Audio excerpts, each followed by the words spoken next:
New York সিটির 124.7 billion ডলারের বিশাল budget ঘোষণা করেছেন মেয়র জোহরান মামদানি। নতুন অর্থ বছরের এই পরিকল্পনার সঙ্গে বিতর্কিত প্রপার্টি ট্যাক্স বৃদ্ধির প্রস্তাবও প্রত্যাহার করা হয়েছে।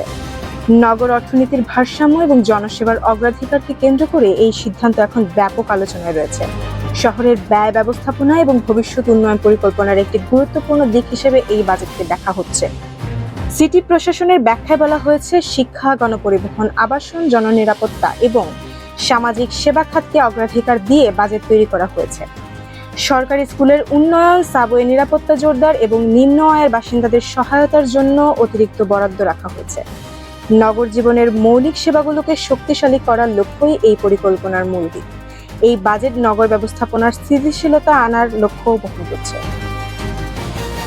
এর আগে শহরে বাড়তে থাকা ব্যয় এবং সম্ভাব্য বাজেট ঘাটতি সামাল দিতে প্রপার্টি ট্যাক্স বৃদ্ধির বিষয়টি নিয়ে আলোচনা চলছিল।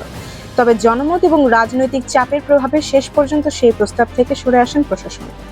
এই সিদ্ধান্ত করনীতি নিয়ে নতুন বিতর্কের জন্ম দিয়েছে। এটি নীতি নির্ধারণের নতুন চাপ তৈরি করেছে।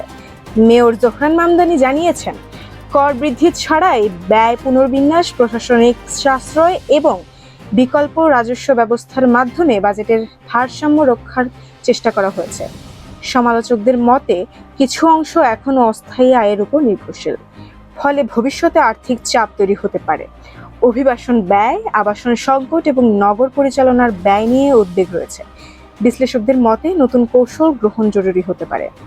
বাজেট এখনো সিটি কাউন্সিলের অনুমোদনের অপেক্ষায় রয়েছে।